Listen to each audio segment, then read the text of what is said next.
Ayan, pakita ko lang. Yung mga first love ko, mga portraits. Ayan, talagang... so, sa photography ako nahilig, hindi sa model, ha? Sa photography. Ayan, mga models. Pero later on, kasi hindi ko talaga travel, no? So, talagang pagka may nakikita ko na maganda, I really take time to take a shot.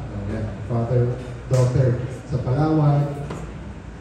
Of course, yung balloon sa... Although, sino ng photographers dito or practicing photographers? Oh, may mga mali na rin sa shots ko eh. Na makikita nyo, trinap ko na, I did not use the right lens. Pero matututunan niya later. So moments, yung story behind the photo, lalo na sa MSME, dapat may gano'n. Dahil matalino na yung mga nanonood, kung imagine TikTok, pag first 3 seconds, yun ang according to data yan ha, first 3 to 5 seconds, pag hindi nyo nagustuhan, ipat. So yung first 3 to 5 seconds na yan, dapat ialagaan nyo yun. Dapat may kwento. Kunwari ito, nakita nyo, uy, si tatay, si nanay mo. Diba? Pero mag-iisip ka, o di nakuha mo na yung, na-capture mo na yung attention, di ba? Ngayon, mag-iisip ka, ano kwento nila? Di ba? Bakit ganun sila ka-in-love ng 90 years old? Yung get, di ba? O, ito, bahay ng punan, may sarili silang pamilya nung kanya-kanya sila, iniwan sila ng anak nila at saka nung partners nila. Doon pa sila nagkakilala. Diba? Yun yung kwento. So anyways, so yun yung gusto ko sa photography. May kwento. Ito si kuya, si kapatid, yan. Barkada. Yan. Yan. Naglalaro sa Benguet. Alright. So, pwede naman events, no? Whenever you go to any event, ako, I see to it na may cellphone ako or may camera na dala. So, sometimes I regret it kasi yung camera ko medyo mabigat, nasa 12 kilos na yun. 7 kilos yung camera pa lang at saka isang lente. Umabot ng 12 kilos kasi iba-ibang lente pa. Pero yung cellphone okay na rin. Bakit? Yung capturing the event, the moment. No? Especially yung mga sa government yata, I think that's why you're here. You want to know, to have an idea kung ano dapat ang i-capture, di ba? O yung mga kamayan, lalo na sa corporate ha, well, I'll tell you later, do not make the mistakes of other professionals in our league, no? Kasi sanay sa wedding, sanay na sa church, no? Ay kinukuha ng couple. Eh si Mayor at saka yung assistant, naglakad. Mayor niyo, di ba? Tsaka may assistant, kinuha lang sa likod. O hula na lang mag-hold hands. O, very wrong. Hindi siya pang wedding, iba yung corporate shots. O, so, kailangan ma-decipher niyo yun. Ayan. Mga example lang. So, ito naman, I was fortunate enough to be the photographer for Miss Earth 20 so long ago. Ayan, so simpleng nakatambay, street photography, basta may kwento, yung moment na, well, interpretation, depende sa inyo. Kasi ito, ang interpretation ko dito, wow, wala na ang paa, grabe mag-hustle, di ba? Pati pala walang paa, naka-wheelchair, di ba? Ba't hindi na lang 5 bola binigay sa kanila? Nag-aagawan sa isang bola eh. Ang hirap ng pero anong na-capture kaya? Pero alam niya, may nagsabi sa akin, kaibigan ko, sabi ka niya, bigas ba't mo yung pinicturan pa yung nakakaawa na Pero wala siya dun eh. Hindi niya nakita yung lakas ng mga players na para maging competitive basketball. Hindi niya alam, nagkakanggalan talaga sila. Hindi ito nakakaawa na siya. Hahangaan mo dapat. Kanya-kanyang interpretation. So talagang lalo na sa yung dun sa event sa government, no? May makaka-capture ka na parang mata umisnap. Kay mayor, kay vice mayor, tapos pinost mo. Hindi parang inisnap. Nagkaroon pa ng issue. Huwag natin hinahayaan na gano'n. Yeah? Parang, huwag natin tukuhanan ng ganong issue kasi it's not really that professional. Okay. So, babies, yan talaga yung mga baby na gusto kong punan. Hindi yung baby. So, yan talaga ang paborito ko. It requires patience. Pupupo yung baby, tigil lahat. It takes 3 hours or whole day. Umiyak yung baby, tigil lahat. Magpapadere, tigil lahat. Okay, kailangan tulog. Hintayin mo matulog. Okay, so very hard to do, pero once you get that shot, happy ka, contented ka. Okay. Ito, very, challenging photography kasi it should be on a good day, clear sky, timing, you only have 10 seconds, ganon. Tapos, 10 seconds naghihintay ka, wala pala dito, andun pala, lipat ka. Talagang challenging to. Milky Way shot. So, of course, the food, the animals, also interaction. Okay, another, ewan ko, baka dahil UP, kaya parang yung puso ko pagka nakakita ng ganyan na sarap po.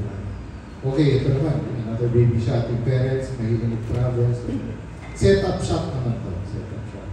Okay. Red Cross, one of those Red Cross projects. Earthquake.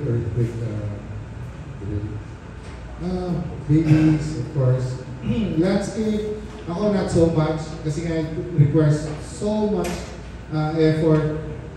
Sunrise, sunset, doon maganda. So I have to wake up 4 a.m., prepare my things, 5 a.m., nakaset up na dapat, waiting for that 5:30, 5:40, 6 o'clock. Mahirap yan. Pero kung nasa sa inyo, nasa puso ninyo, nagawin nyo, madali lang. Ngayon, so nagising ako sa beach, may konting story yan. Okay. And so on and so forth. Ayan, landscape. Nag-drone ako, then miniature yan, kaya yan. Miniature lang yan, sa galing ng miniature na may ilaw pa, so parang totoo. So ito yung mga tinuro sa akin ng mga teachers of photography, editing skills, or yung how to take shots sa studio. Yung anak ko, pinaglaruan ko lang with makeup and all. Hindi ako nag-makeup, nagpa-makeup pa yan. So, ayun. So, capturing those moments, yun ang gusto ko. Eventually, pag shoot kayo ng shoot, ako may nakikita akong hindi na maganda from my end. Parang sense of accomplishment siguro sa mata ko. Training of the eye kasi yung photography. So, I suggest really to read, to look at magazines, or internet. Madali lang para mag-improve yung shots ninyo. Kasi yung ibang shots nito was taken a few years ago, 5 years ago. Sa akin, hindi na siya okay ngayon. I could have done something better. Yeah. Okay. So, at the end of it all, ayun, so naging rin tayo, TNT muna, then NLEX photographer.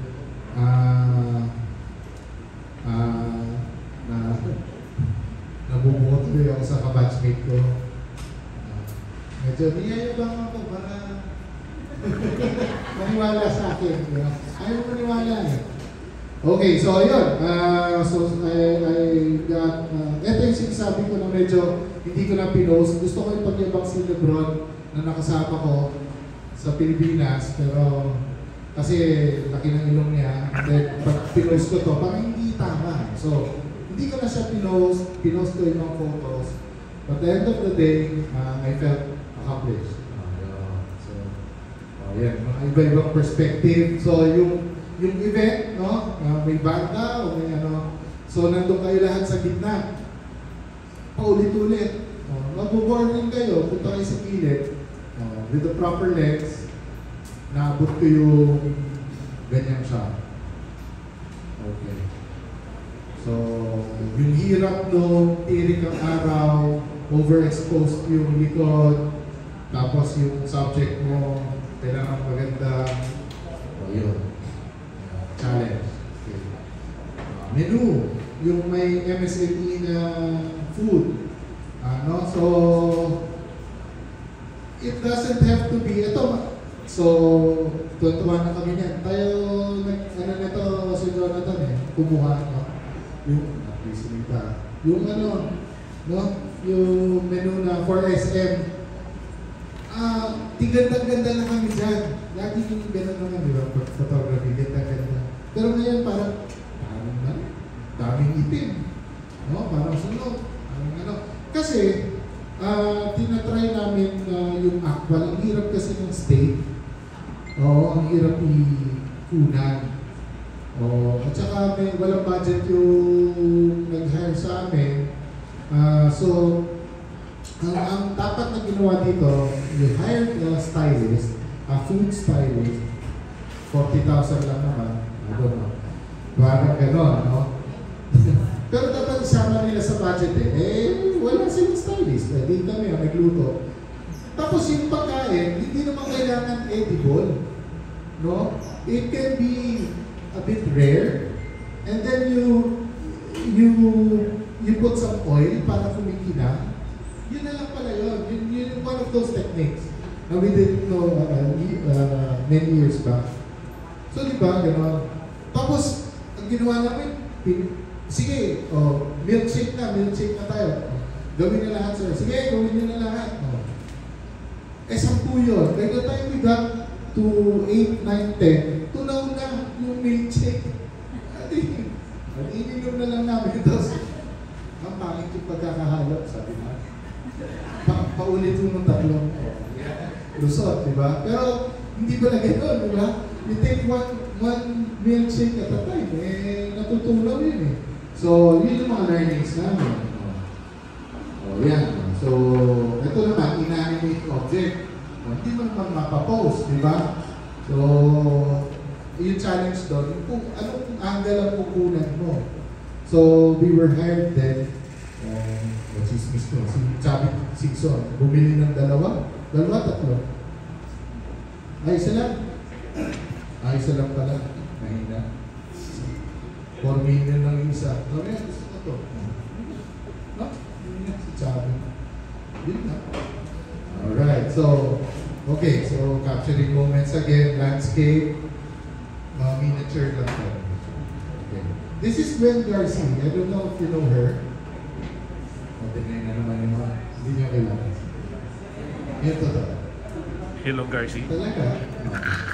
Panahon namin, siya yung Viva Max. Viva. Si batchmate ko, dapat ito na. So, just imagine the transformation ng photography. So, I had this in an exhibit. Presyong hindi mabibili. Di walang bumili. But ang price possession ko dito, si Gwen Garcia naghuhubad in films. But then, she looks so elegant in my photo. So, hindi mo sabi. It was just her work. But then when I got invited to shoot with her, sabi ko, ano gagawin natin, ma'am? Actually, I'm the shy type. Sabi niya, I'm really, sa trabaho ko, kailangan kong kumita. That's why I'm there. It's sexy ako, ganyan. Now I just want to show the other side of me.